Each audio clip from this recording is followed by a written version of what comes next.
With hell in my eyes and with death in my veins, the end is closing in. That's right. What the fuck is up, YouTube? Death in the air. Back at you. So,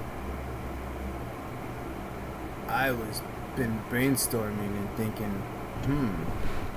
what can I do for my channel?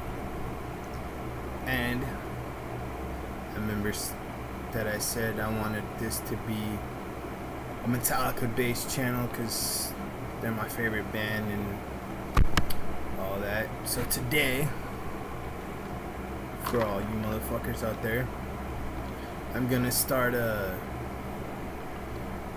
I want to say 10-part series, but it could go on for who knows how long, called What Metallica Means to Me.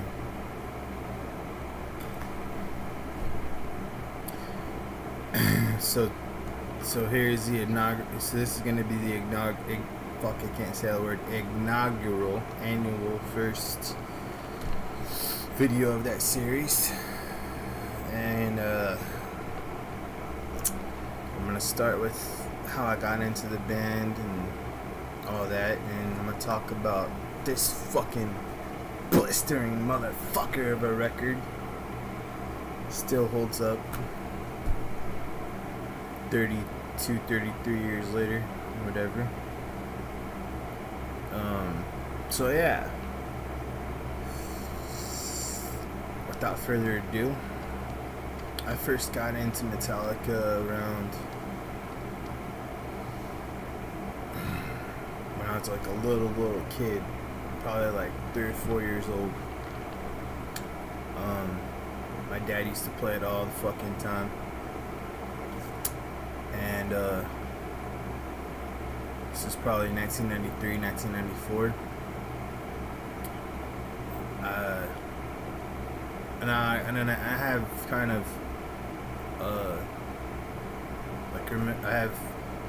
I also remember him playing the Black Album a lot when I was like 2 or 3. I just remember like being engraved into my head, and I always wanted to know, like, what the fuck, like, what was that? And as I got older, it became a lifelong obsession. I grew up with lots of different tastes in music, rock and heavy metal and country on my dad's side, and mostly country on my mom's side, and old country, that good shit, not the fucking trendy poppy whatever horse shit today. Thinks my tractor sexy, you gotta be fucking kidding me. Anyway, Michael Jackson too was pretty impactful on me in music as a kid. But right around, I want to say 7, 8 maybe, 7 or 8,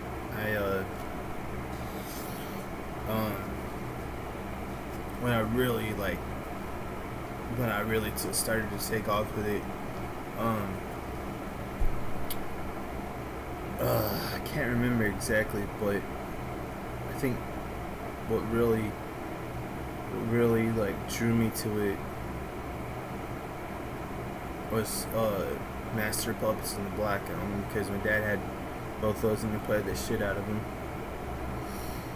And I remember one day just going through his CDs, because I used to do that a lot, trying to figure out like what the fuck my voice is gonna be in music, you know. And I found a CD with white crosses all over it. It said Metallica, Master of Puppets, and I took it, and just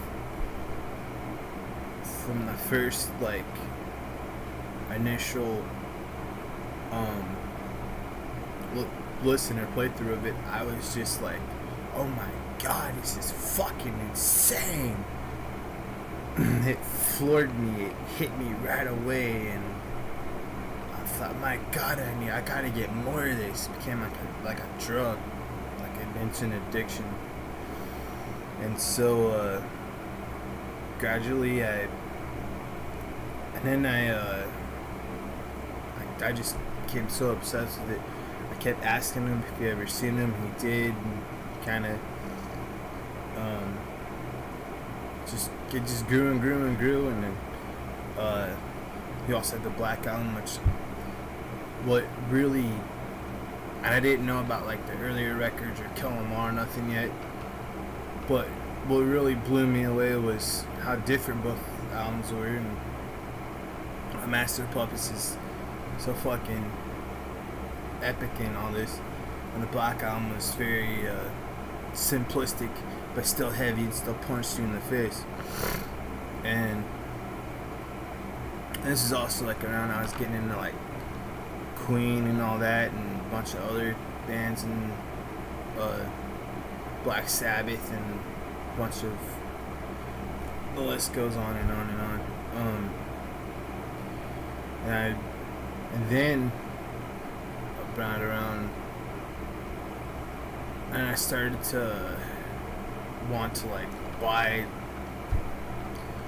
their CDs and really get into them. And I'll never forget, I was up at my mom's and I was just trying to like get whatever I could, whatever money I could, because like Metallica was just on my fucking mind all the time. And this had to be around 13, 14. I remember Walmart, when Walmart used to sell fucking CDs and shit. I remember we went there one day and I went into the CDs and I saw Metallica, and I like, oh my God, I was like flipping through and like, holy shit, they have more albums than this too. And I saw Ride the Lightning, and then the artwork just captured me where I went. And I remember going over to her, can I buy this? Can I buy this? Can I buy this? She's like, if you mow the lawn for Grandpa, he'll pay you the money to buy it. So I did, and I went back and I bought it, and I like ran home. I ran to. I didn't really live with my mom. I was just up there visiting, but I ran back and I had a DVD player and a TV, and one of those DVD players where you like could play CDs on it, and I put it on and just fight from opening fucking Nuts of Fight Fire with Fire. I was hooked. I was fucking hooked. I'm like, this is it. This is all I care about now. And then I started to really get into the bars and really get into the drums, and wanted to learn how to play drums. So I really kind of self-taught myself, playing along the records and watching. Then I got Live Shit Binge and Purge, and I watched it every fucking day, especially the San Diego concert. I watched it all the time. Then I got Cunning Stunts. I watched that all the time. And then and I really tried to like kind of study Lars and what he'd do. And then S&M too. S&M was a huge, the DVD was a huge fucking thing as well. I watched the shit out of that. And I just gradually got better, and then I started to get into more bands, and just kind of grew and grew from there. And then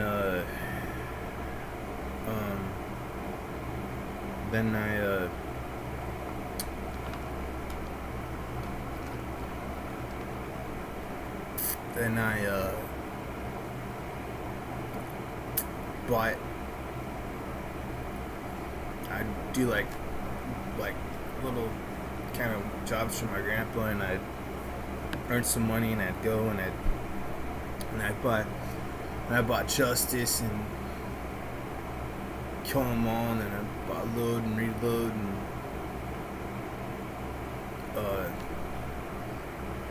fell in love with those records, and then Saint Anger was kind of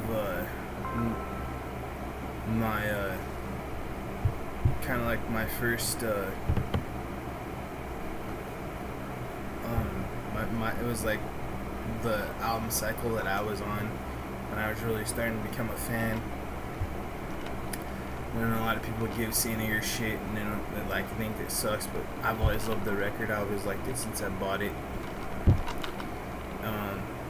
And oh fuck. And then I became so fucking into them, and then around fuck, I'm off of my timeline here. I do that. Around 2000, maybe. So this is kind of probably 8 or 9. My dad took me to see him at 3 Cone Park in San Francisco. I was on his shoulders for the whole show, and I was just fuck, man. And then from that point on, or than that, and shit with Jason left, or shit with Jason Knapp, and he left. James went into rehab, and all of some kind of monster shit, and thought they were looking like they were gonna break up, and thank fucking God they didn't. And then Saint Anger came out. I went and saw him 2 or 3 times on that tour, I think. Yeah. And then just over the years, from that point on, my love for them grew, and I became beyond obsessed, and I got a year and a half in the life of. I used to watch that like every morning before I go to school, or at least I try to.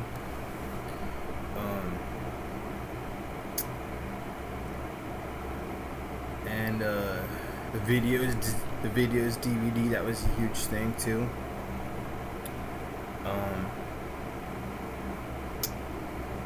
Let's see, and then I started to really I'm stammering here. I started to really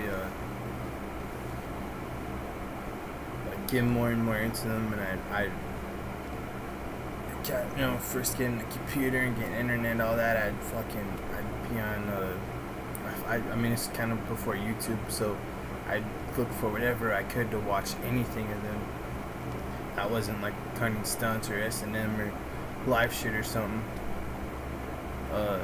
And then YouTube came around, and all I still kind of do is watch them, live shit of them. Because to me, live, they're the best. They're such in their element live.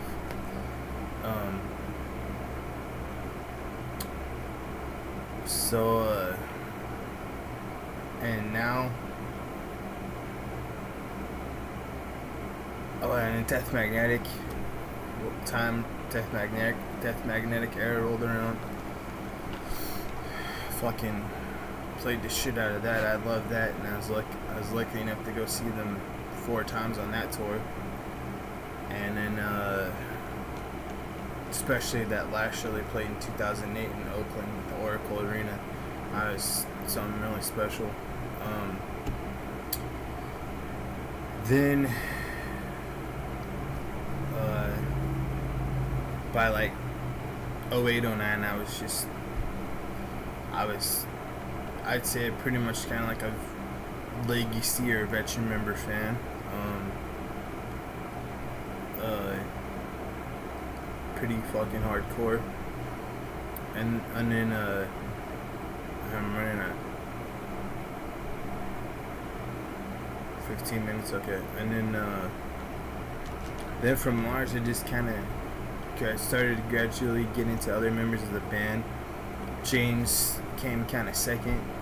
Him and Mars always like are my heroes, and I really became a musician because of Lars and wanted to play drums because of him, and I did. And then gradually from that, I got into other bands, into other drummers. And with James,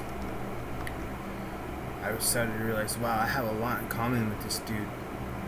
He always strikes me like he strikes me like live and all that. He's fucking amazing. I love the sound of his voice. His lyrics are just everything to me. I love the way he fucking. I love the way he plays guitar. His right hand, man. Fuck. He's so fucking badass. He's probably my biggest hero in life.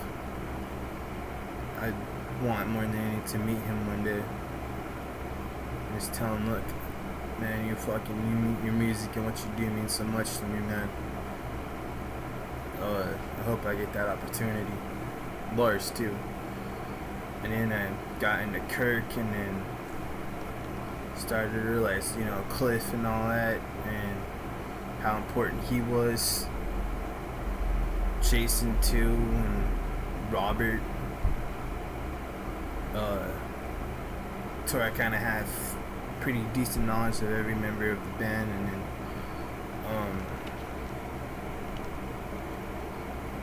and buying fucking posters and shirts. I probably got like over 200 shirts, all the CDs, all the DVDs, and now I'm gonna start my vinyl collection now that I have a record player. So now I think I might do a second video on Kill 'Em All, because I don't know how long this can go on for, but in conclusion, I guess what Metallica means to me: power, death, destruction, but with a message. It's fuck you music to the core, but it's not just saying fuck you for the sake of it. I love that they're diverse. I love that I can listen to Ride the Lightning or Justice for All, and then load and reload, and I love that they're different from each other. I love that they never try to stay the same. I respect them for that. I've been fortunate enough to see them 22 times in concert now. I'm gonna get to number 23 here soon. But what they also mean to me is life. I've been through a lot of horrific shit in my life, and they've always been there for me. The music is therapy. I know a lot of people say that, but to me it really is. To me, they're the greatest band of all time. Nobody could ever touch them or come anywhere close. Maybe Motorhead, because Motorhead's my second favorite band, but and then another really cool thing is I've gotten really into bands that they were into, and for a while there I was really going back and looking into what they were into, and I'm like, oh god, I like that too. And so I mean, that's pretty fucking cool. But yeah, Metallica will always to me be the greatest band of all time. Their music has so much strength, so much in it. It's hard to put into words. So with that, I kind of wanted this to be like a thing when I talk to other Metallica fans. I don't know, maybe that would be something that happens, but yeah, it's I guess the first part of what Metallica means to me. I'm gonna do my video about Kill 'Em All now. So that's it. Death in the air.